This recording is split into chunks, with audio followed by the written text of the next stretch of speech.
آپ کو بھی پتہ ہے آپ کچھ بھی نہیں کر سکتے. میں نے ان کے بیٹے کا اسٹیٹمنٹ، ایک آڈیو اسٹیٹمنٹ بھی سنا، کل جلسے میں بھی سنا. انہوں نے یہ کہا کہ میرے والد کو ریاست پاکستان نے قتل کیا. ہم لواحقین کی اگر کوئی بھی وہ کلیم کرتے ہیں ہم اس کو ریجیکٹ نہیں کر سکتے ہیں.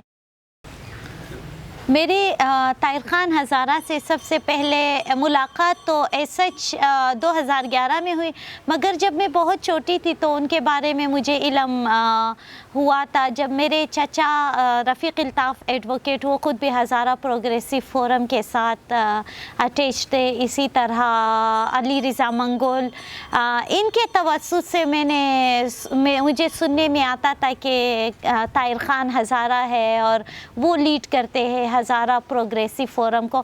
تو اس زمانے میں ہم چھوٹے تھے، ہمیں آئیڈیا بھی نہیں تھا کہ پروگریسو کا کیا مطلب ہوتا ہے.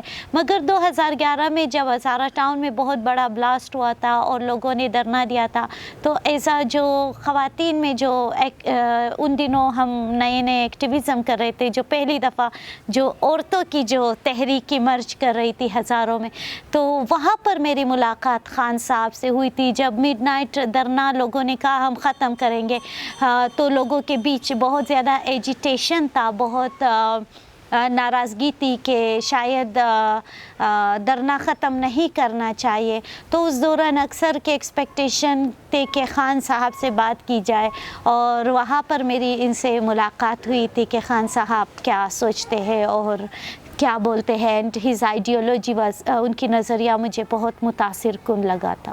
جو ہزارہ کمیونٹی کی جو تاریخی اسٹرگل ہے پولیٹیکل اسٹرگل کے حوالے سے، وہ بہت محدود رہے. پہلے ایک وقت تھا کہ ہزاراز کی اٹیچمنٹ تھی پاکستان پیپلز پارٹی کے ساتھ، یا پھر جو بلوچستان کے جیسے جمہوری وطن پارٹی کے ساتھ ان کی کافی اٹیچمنٹ ہوتی تھی سیاست میں، مقامی سیاست میں.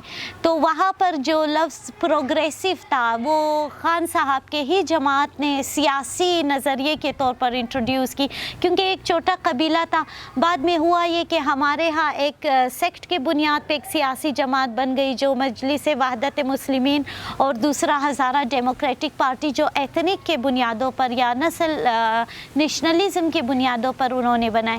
مگر جو انٹرنیشنلسٹ اپروچ تھا، جس کا نظریہ بہت وائڈ تھا اور وسیع تھا، وہ جو پروگریسو سوچ جو پاکستان کے دوسرے سیاسی جماعتوں کے ساتھ میل کھاتی تھی، مطلب وہ اسپیسیفک نسل یا اسپیسیفک فرقے کی نمائندگی نہیں تھی، یہ ان کی سیاسی خدمات تھے. تو انہوں نے پھر ہزارہ سیاسی کارکنان کی بنیاد رکھی، اور وہاں سے میری ان کے ساتھ سلام دعا یا جان پہچان ایسے شروع ہوئی کہ میرے بہنوئی بھی ان کے ایک متحرک کارکن ہے، اور خان صاحب سے بہت متاثر، کیا ہر کوئی متاثر تھا. تو وہ ان کے ساتھ اکثر بیٹھتے تھے، ان کا آفس جو تھا.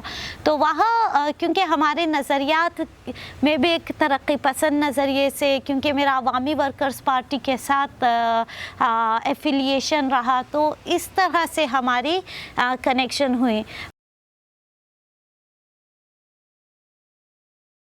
نیچر کیا تھا ان کے قتل کا، یہ دوسرا سبجیکٹ آف ڈسکشن ہو سکتا ہے. مگر اگر کوئی کہتا ہے تو مجھے لگتا ہے آف کورس ان کا قتل ہوا. اگر آپ کی ریاست کسی کو بنیادی صحت کے سہولیات نہیں دیتی، میڈیکل نیگلیجنس ہوتا ہے، یہ کرمنل نیگلیجنس ہے کہ آپ کے پورے صوبے میں آپ عوام سے ہر چیز پر ٹیکس لیتے ہیں، عوام کا جینا حرام کیا، مگر ایک ہسپتال میں کوئی بنیادی سہولیات نہ ہو کہ کسی پیشنٹ کو آپ ہیلتھ فیسلٹیز دیں، اور جان بوجھ کے ڈاکٹرز ڈینائی کرے ٹریٹمنٹ کو پیشنٹ کا.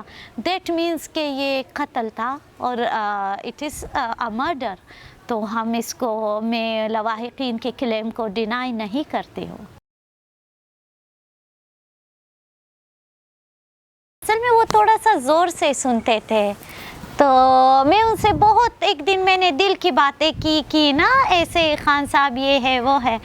تو پھر اینڈ میں مجھے ان کے کارکن نے کہا، مطلب ایک 10 منٹ بعد، کیونکہ میں خود بائی نیچر بہت ٹاکٹیو ہوں، میں ان سے بڑی سیاستوں میں بات، تو انہوں نے کہا وہ نہیں سن پا رہے ہیں، آپ تھوڑا زور سے بولے.